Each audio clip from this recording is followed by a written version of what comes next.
नमस्कार महिला मंडळ, आराध्या मराठी रेसिपीमध्ये आपणा सर्वांचं स्वागत करते. तर मैत्रिणींनो, शेवयाची खीर सर्वच बनवता, परंतु प्रत्येकाची बनवण्याची ट्रिक ही वेगवेगळी असते.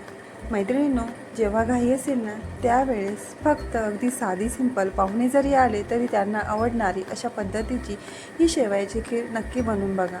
त्यासाठी लागणारं साहित्य बाकी जास्त काही न वापरता हे बघा, फक्त काजू बदाम घेतले आणि खोबऱ्याचा किस घेतला आहे.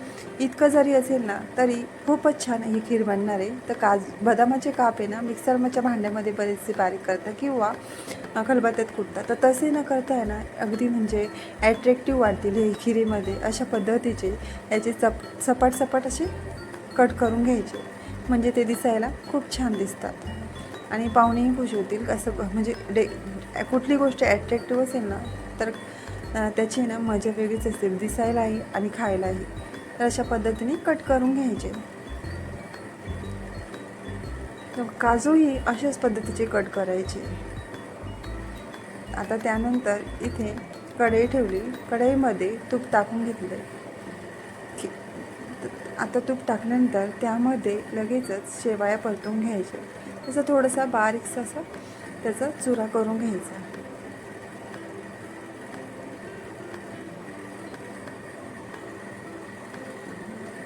तर ह्या शेवया आहे ना लालसर होईपर्यंत छान परतून घ्यायच्या. जितक्या शेवया छान अशा परतल्या जाते तितके खीरही खूप स्वादिष्ट बनते, म्हणजे त्यामध्ये कच्चेपणा राहत नाही. या पद्धतीने आपल्याला व्यवस्थित भाजून घ्यायचे. ते बघा मस्त अशा. आणि ही शेवया ना भाजताना बरेचदा त्या डागतात खाली, त्यामुळे भाजायची जरा काळजी घ्यायची, खाली डागू नाही द्यायच्या. त्यानंतर पुन्हा त्या ओतून घेतल्यानंतर कढईमध्ये तूप टाकून घेतले, त्यामध्ये काजू बदाम टाकून ते छान परतून घ्यायचे. बऱ्याचशा वेळेस काजू बदाम हे वरतून टाकले जातात, त्यामुळे ते कच्चे लागतात खायला. तसे न करता तुपातच हे छान फ्राय करून घ्यायचे. त्यानंतर हा खोबऱ्याचा किस तो देखील टाकून घ्यायचा आहे. हा किस बनवताना तुम्ही दोन प्रकारचं बनवू शकता. एक तर मिक्सरच्या भांड्यामध्ये पूर्ण साखर टाकून व्यवस्थित बारीक करून घ्यायचा, नाहीतर अशा पद्धतीने घाई असेल त्यावेळेस फक्त किस असेल तो जरी टाकला तरी ही खीर छानच बनते. मी बरेच वेळेस शक्यतो खोबरं आणि साखर एकत्र बारीक करून घेते, त्यामुळे ती खीर घट्ट बनते आणि चव छान येते. परंतु ह्यावेळेस या पद्धतीने टाकला तर दोन्ही पद्धतीची चव छानच येते, परंतु त्यामुळे घट्ट होत असते.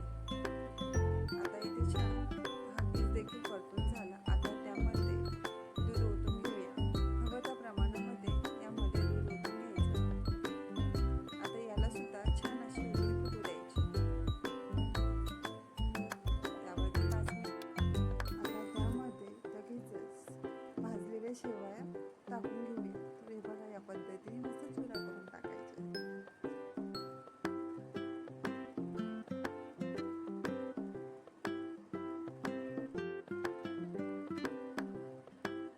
आता ते व्यवस्थित घालून घेऊया आणि त्यानंतर सगळ्यात शेवटी 1 वाटी इतकी साखर घालून घेऊया. साखर सगळ्यात शेवटी घालायची आणि त्यानंतर पुन्हा 5 मिनिट उकळी येऊ द्यायची, कारण साखर जर पहिल्यांदा टाकली तर खीर घट्ट बनत नाही. त्या साखरेचं पाणी होतं आणि खीर पण घट्ट बनायला जरा वेळ लागतो, त्यामुळे गॅसही वाचतो सगळ्यात शेवटी साखर टाकल्यामुळे आणि खीरही घट्ट होते. तर बघा मस्त घट्ट अशी छान आपली खीर तयार झाली. आणि वरतून पुन्हा हे तुपात परतवलेले काजू बदाम टाकून घेतले. तर घाईच्या वेळेस पाहुणे आले तर अशी झटपट खीर बनवून त्यांना खायला द्या, ते अगदी तुमचं कौतुक देखील करतील. तर मैत्रिणींनो, आपल्या चॅनलवरती अगदी घरगुती साहित्यामध्ये झटपट होणाऱ्या रेसिपी असतात, त्यामुळे प्लीज चॅनलला लाईक, शेअर, सबस्क्राईब करायला विसरू नका. तर चला भेटूया अशीच एका नवीन व्हिडिओसोबत. तोपर्यंत काळजी घ्या, स्वस्त खा, मस्त राहा. धन्यवाद.